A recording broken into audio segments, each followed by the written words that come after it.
impyerno. Kahit kung ano pang sabihin ng mga gospel preachers at ng mga pari.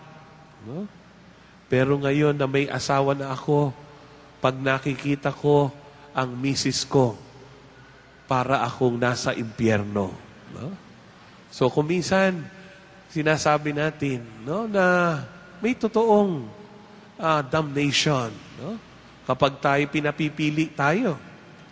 No? Ang sabi nga sa Ebanghelyo, ay yung ikatlong uri ng simbahan. Yung tinatawag nating militant church.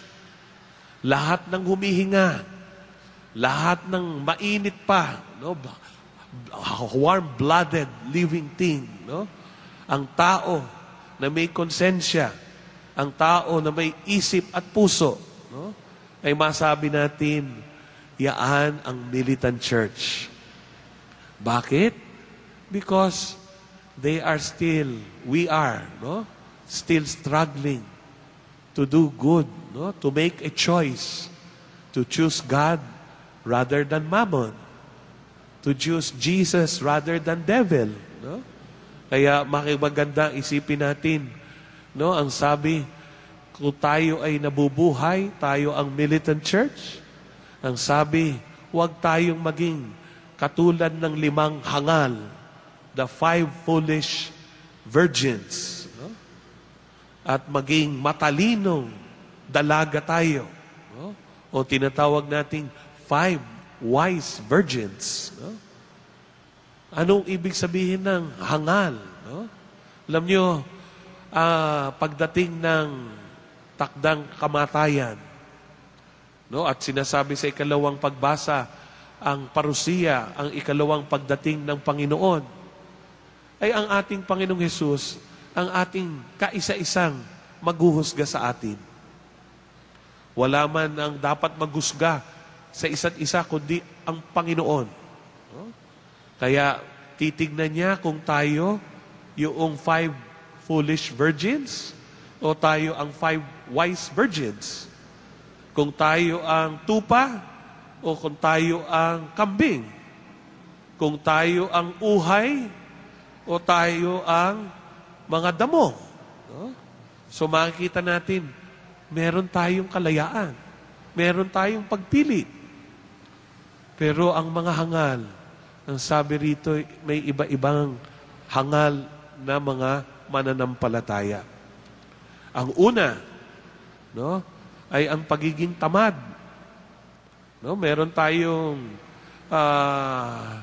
fable about one tamad. No? Yung inaantay na lang ang bayabas na bunga ang bumaba sa kanyang bunganga kapag siya'y nakahiga sa lupa. No? Walang ginagawa, nag-aantay dahil sa katamaran.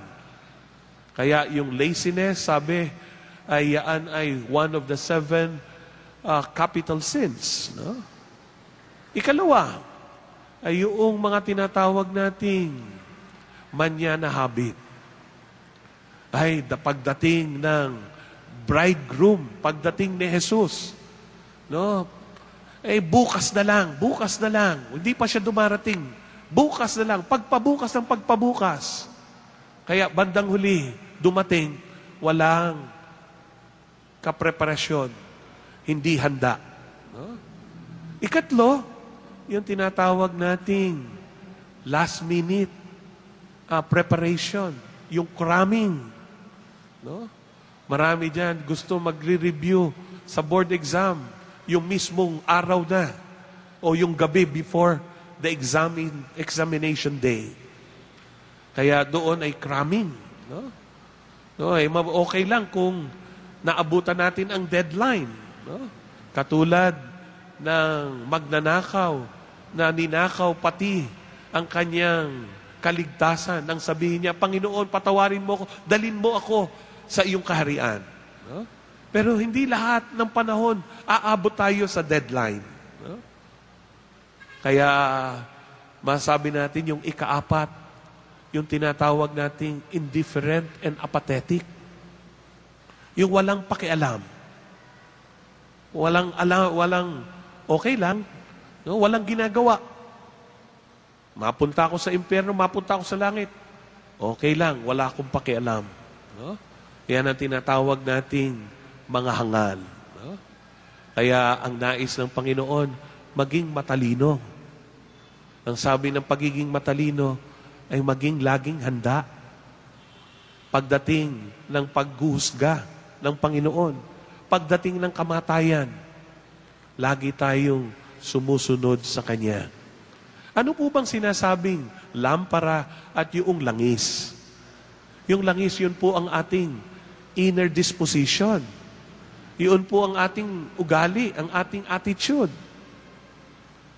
Alam niyo, kung tayo matalino, lagi-lagi tayong nagmamahal. At sabi pa nga, yung last Friday, first Friday, gospel, no?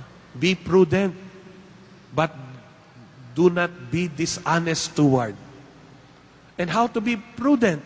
To be more enterprising. Tatanungin natin, sapat na ba bilang Katoliko na ako'y nagsisimba tuwing linggo? No? Kaya tatanungin din natin, pag ako'y nagbibigay ba ng donasyon sa mga charitable institution, sapat na ba yan? Is that enough preparation for me in order to enter the gates of heaven? Huh? So, the Lord is telling us, baka yung iyong ginagawa, pasay na. No? Tignan nyo sa technology, ang typewriter, wala na, may computer na. Telegram, wala na rin. Pager, tapos na. No? Pero ano yung gusto laging may bago? Ganon din sa pananampalataya. Ano ba ang magagawa pa natin? Ano pa ang makabuluhon bagay para sa ating pagdating ng ating Panginoon? Amen. Tumayo tayong lahat. Sumasampalataya